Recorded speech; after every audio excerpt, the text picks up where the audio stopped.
Good evening, everybody, and assalamu alaikum wa rahmatullahi wa barakatuh. I would like to thank all of you for coming to this wonderful event. I'd like to thank Bob Roberts for holding this event.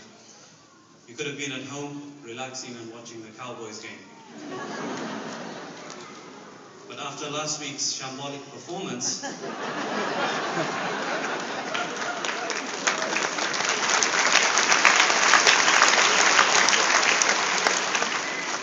you didn't let me finish the sentence. But after last week's shambolic performance, maybe it's better that you did come here and ask for divine intervention. Because the Cowboys certainly need it. I'd like to start with a Persian couplet of poetry.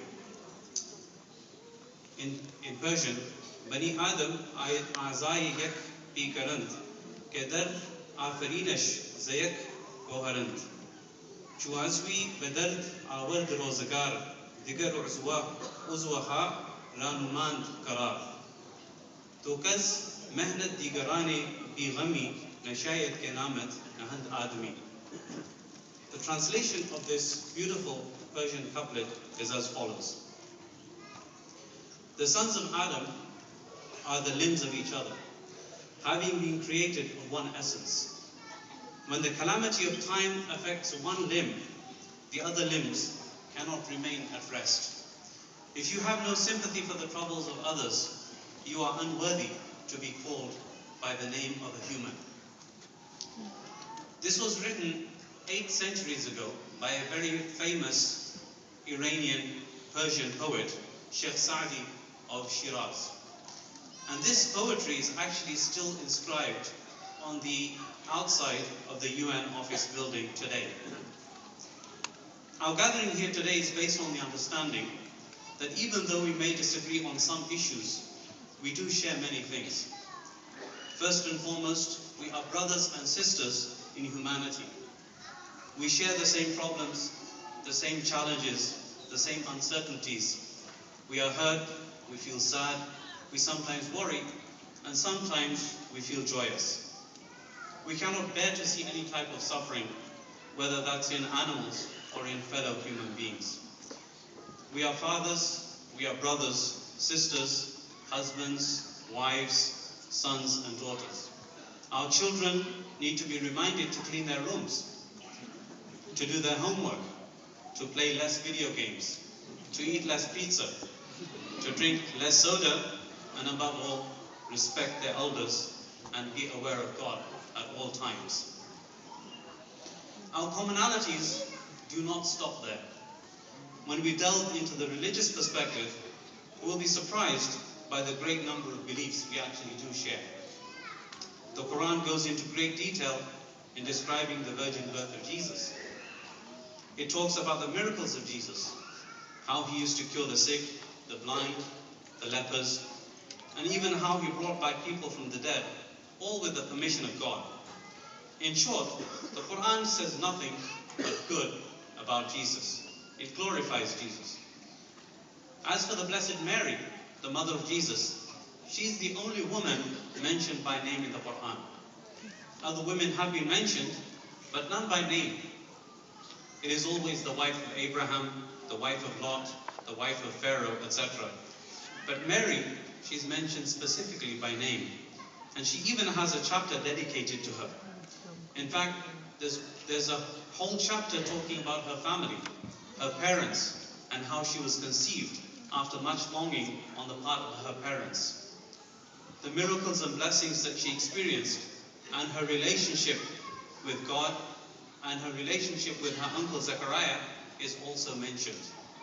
I suggest that you read the 3rd chapter of the Quran to see this beautiful story of the coming of age of a virtuous and pious child that grew into a beautiful, chaste woman. Now, as with anything that we are not familiar with, there are many myths surrounding Islam.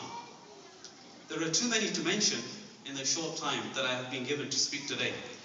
But I strongly suggest that you get to know your Muslim neighbor or your co-worker, as studies suggest that any person that personally knows other Muslims has a favorable opinion of Muslims.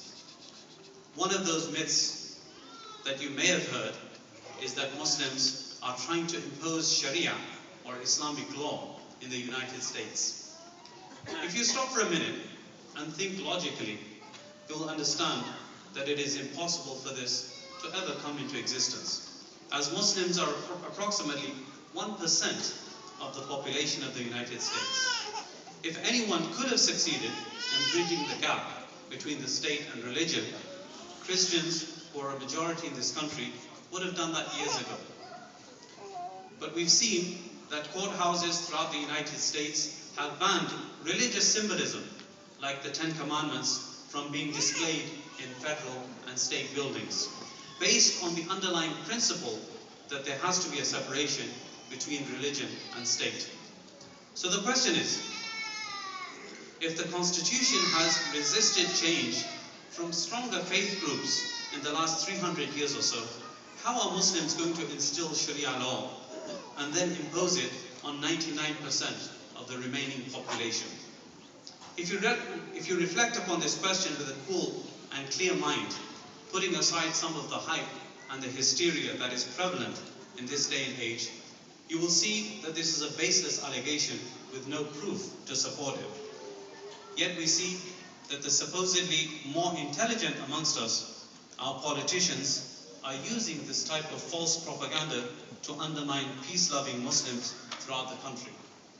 Remember that Hitler used the same kind of propaganda to undermine Jews prior to the Holocaust.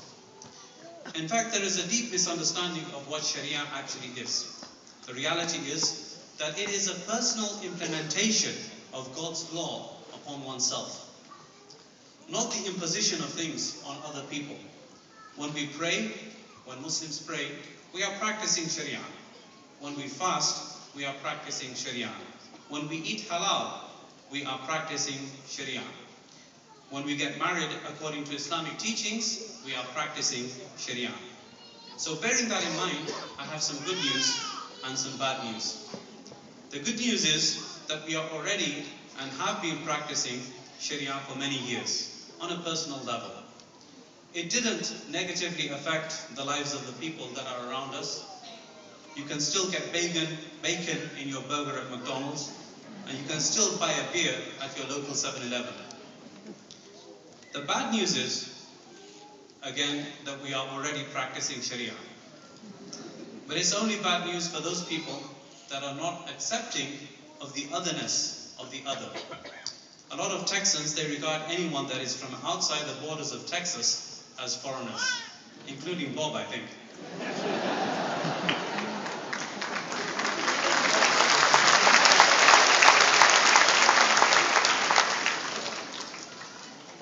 I mean, what's up with people from Boston and that accent?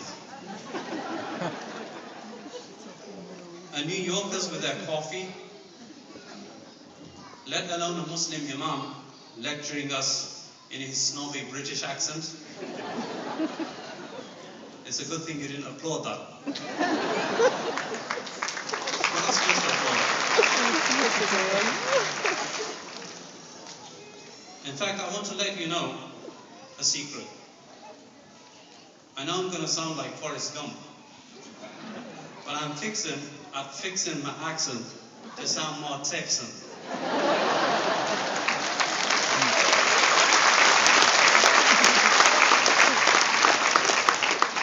I think I do deserve some applause for that.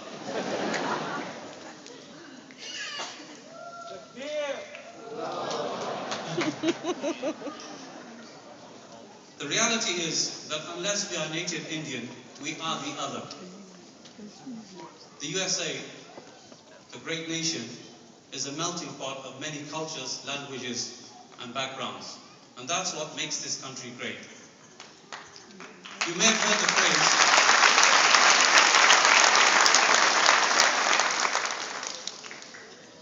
the phrase, American as apple pie. But apple pie, sorry to say this, it originates from Britain. And hot dogs, the staple food of the all-American game, from Germany. Wieners, It's okay, you can laugh. From Wien. Wien is German for Vienna, the capital of Austria. That's where that originates from. Hamburgers from Hamburg in Germany. And we can go on and on. There may come a time when we might accept hummus. And I didn't know that book was going to talk about hummus, seriously. There may come a time when we might accept hummus, baba ghanoush, maqlouba, karai chicken as American staples. They are healthier than hot dogs and burgers anyway. So this is the purpose of meetings like these, to be accepting of other people, other cultures, other religions, and by doing that, creating a harmonious society that we can be proud of, and that can be a model for other countries and other nations to follow. As America leads in everything, it leads in everything, and if we lead in trying to build this harmonious society, we can make it a model for other nations to follow.